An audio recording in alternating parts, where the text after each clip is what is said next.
Hi guys, I'm Kasha. Welcome to the channel and welcome as always to our coffee times to discuss books and horror. So today I'm here to let you know all the books that I managed to read in December. It's coffee time. So in December I did manage to read a couple of books. There was only I think two that I did not manage to read, and I have moved those to January because I still really want to read them. But I'm here to let you know what I thought about the ones that I did read. If you're new to the channel, welcome. We do like to rate books with coffee mugs here, and I like to start with the lowest rating to the highest, so we always end up on a positive note. First, I'm going to talk about Freestack by Caroline B. Cooney. This is part of the Point Horror Books, and I tried to join the Tales of Point Horror Book Club run by Shelley, and I try to join as much as I can if I have the book because some point horror books are hard to find, and I totally recommend you to follow them on Instagram and Twitter and try to participate. Shelley also does a lot of live shows about movies, all based on horror, so make sure to follow. But this one sadly was not exactly for me. I feel like from some of the other point horror books that I have read, this one I didn't enjoy as much. This was a sort of entertaining winter read, but I feel like my biggest issue is that I didn't like the main character, Megan. I just didn't like her. I did find her annoying, so that kind of bothered me throughout the whole book. So the story follows Megan and some of her friends that play a game of Freestack with Lanny, another girl. And Lanny, when she gets mad, she kind of can freeze you, like literally. And Lanny froze one of them and refused to unfreeze them unless the guy that she likes promised to always be with her. So it is a very like teenage angst based book about love and revenge. But honestly, that was not the only thing that bothered me. You know, I know that point horror books are supposed to be just cheesy and fun, and they have a lot of teenage angst and a lot of jealousy and revenge. But also when the ending came, I didn't really enjoy the ending. I didn't find it logical. I don't know. It's just I didn't vibe with the book as much as I wanted to. So this one was a little bit of a letdown for me. Next we have Don't Let In the Cold by Kaylee Parak. And this one was a last moment kind of purchase because I was like, oh, it is YA, it's kind of like a thriller, and it is in the snow, so I need it for winter. And honestly, it did fulfill that kind of part. Like, it is really wintry and it has all of the atmosphere. There is a snow blizzard.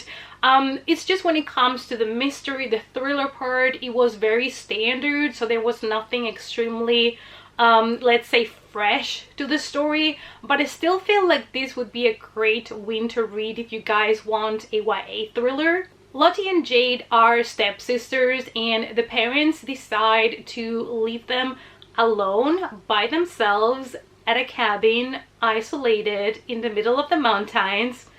Just leave them there for a weekend so that they can kind of, you know, get to know each other, and they're being forced basically to, you know, have a relationship as new stepsisters. So that's a very wise thing to do as a parent, to abandon your teenage daughters in an isolated cabin in the middle of nowhere when the weather predictions are bad and you know that most probably a snow blizzard is gonna hit. Parenting, perfect. So while the stepsisters are dealing with being alone and kind of feeling this awkward moment of needing to get to know each other, there is a stranger that knocks at their door, and they're very guarded, of course, as you should, by strangers. And the night doesn't really go as they expected. The snow blizzard starts, the energy is down, so basically there's no light, there is no electricity, there's nothing, and they don't know what to do. Plus the stranger is still roaming around. And yeah, I'm not gonna say too much more, but it was interesting. It was a nice, cozy winter read. But like I said, when it comes to the thriller elements, It didn't blow me away, and there's also not much horror in the book, which was also a little bit of a letdown for me. I wanted a little bit more of blood, to be honest.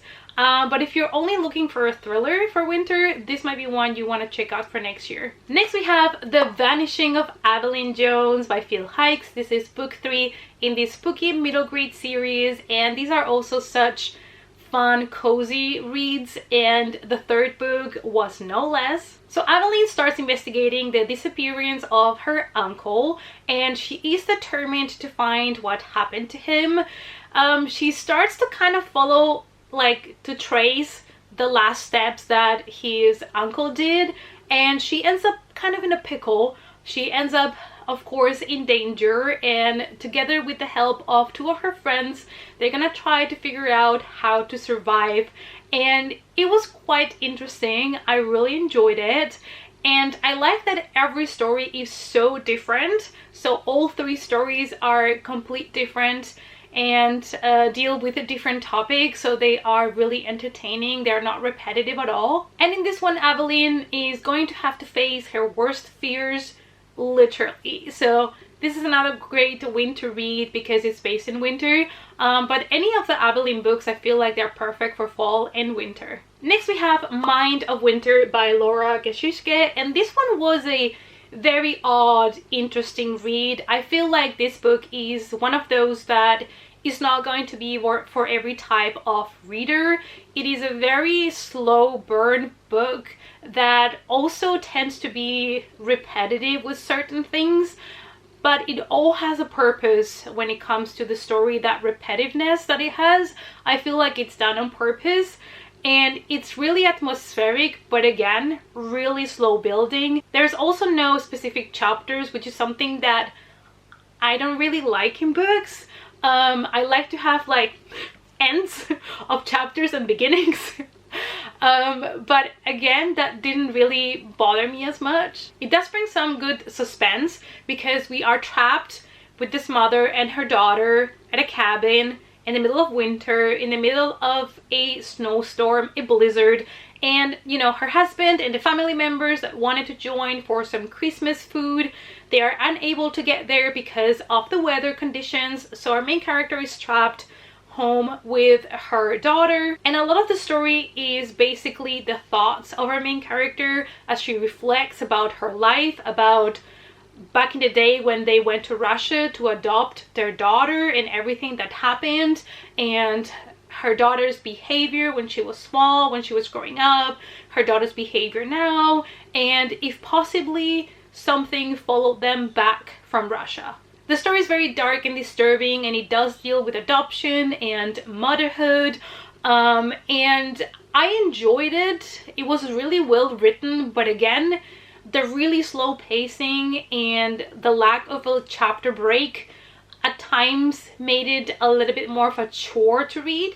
And even though the book did drag a little bit for me in the middle because, like I said, of the repetitiveness that it has, I feel like the ending was chef's kiss, and the ending is absolutely worth it. So if you don't mind a really slow burner, atmospheric winter book, this might be for you. Next we have If Only My Dreams by Kira Andrew, and this was such a fast-paced read. This was a boy-boy romance that I picked up. It is a very straightforward, kind of like old friends slash enemies to lovers. It's 2 guys that find themselves in the last rental car available to make it back home for the holidays, so they have to share the car. They know each other from their childhood, and they have this feeling that this guy hates me and the other one thinks, oh, he hates me. And as they start talking in the car ride, they realize that maybe they don't really hate each other, maybe they even like each other. So it's very cheesy. There's some smut in it. It's kind of what you would expect from this type of story, but it is exactly what I needed. And I read this one in like my plane trip to Spain in like one sitting, so it was really enjoyable. Now let's talk about In a Holidays by Christina Lauren, another one that I picked up because of the Christmas theme, and I had previously read things by Christina Lauren and really enjoyed them. We all know those Christmas movies in which our main character is trapped at Christmas Eve maybe they did something wrong, maybe they wished to have the perfect Christmas, and they find themselves in a loop repeating the same day over and over again. So this is a similar concept that we have in this book, but instead of repeating the same day, our main character basically comes back the week of Christmas and relives the whole week until it's time to reloop again. However, there is not really many repetitions, so I feel like I would have needed more loops for me to feel that this movie was a true time travel kind of loop movie. At the end of the day, it was cute. I really enjoyed to know all the members of the family that are united in this cabin at Christmas as our main character comes back and relieves that week. We, you know, expand the events more and more. It is a cute love story, but I feel like it's not as good as the other Christina Lauren books that I have read. Another Christmas read was A Merry Little Meet Cute by Julie Murphy and Sierra Simone. And this one, honestly, I was not ready for how smutty it was gonna be. It was intense. But it was actually a lot of fun, and also one that felt a little bit like your typical Hallmark Christmas movies kind of scenario. We follow Bee. She is a plus-sized actress in the adult movie industry, and she gets offered the chance of starring as the main character in a Christmas themed kind of Hallmark movie. They call the company different, but we all know what they're talking about here. We're talking about Hallmark movies. And she takes the opportunity. The director is the same director that makes all of her adult films, so she knows the team, she's confident. She's just a little bit nervous to see if people are going to recognize her or not, but she feels like it's a complete different audience, nobody's gonna know. Now, when she gets to the movie, she realizes that her co-star is somebody that she knows really well. So the male main character here is an ex-boy band that Bee used to be obsessed with. So now, not only is she nervous because it's her first real movie, that it's not an adult film, but now she also has to kiss and act together with her childhood or teenage years crush. This one was a lot of fun. It had funny moments, it had more dramatic moments, it did talk about a lot of interesting topics. Bee has also 2 moms, which was really cool to see, and it was just a lot of fun. But there's a lot of smut in this one, so I'm just putting it out there because I know some people like to read romances, but they don't like a lot of sex or a lot of smut and, you know, nasty business. So I'm just putting it out there so that you guys have been warned. And let's finish with a Christmas story that has a lot of blood, and that is a novella that I actually really enjoyed called Christmas Eve on Haunted Hill by Brian Smith. And this one was a lot of fun. It was just a quick, fun slasher to satisfy that need for Christmas horror, and it was all wrapped up in a Santa suit. It is perfect for the holidays. I will be recommending you guys this one next December for sure. It has elements of the paranormal, and it also has slasher elements, so I felt like even though it was a novella and it was short, it was really cool to see all of the different elements. It's Christmas Eve and Luke returns to his hometown where 10 years ago his dad slaughtered all his family during a Christmas reunion, and Luke was the only one that managed to escape and survive that night. He feels guilty, he returns to this town, he still owns the house where everything happens, and he wants to go back there 10 years later. He discovers that now this house has been said to be haunted, and people in town and teenagers like to go there in theirs, daring each other to spend there the night and stuff, because it is being rumored that the ghost of his dad is still there slashing people. And that's it. That one was a lot of fun, and it was Christmas in horror, and it was one that I had not read before.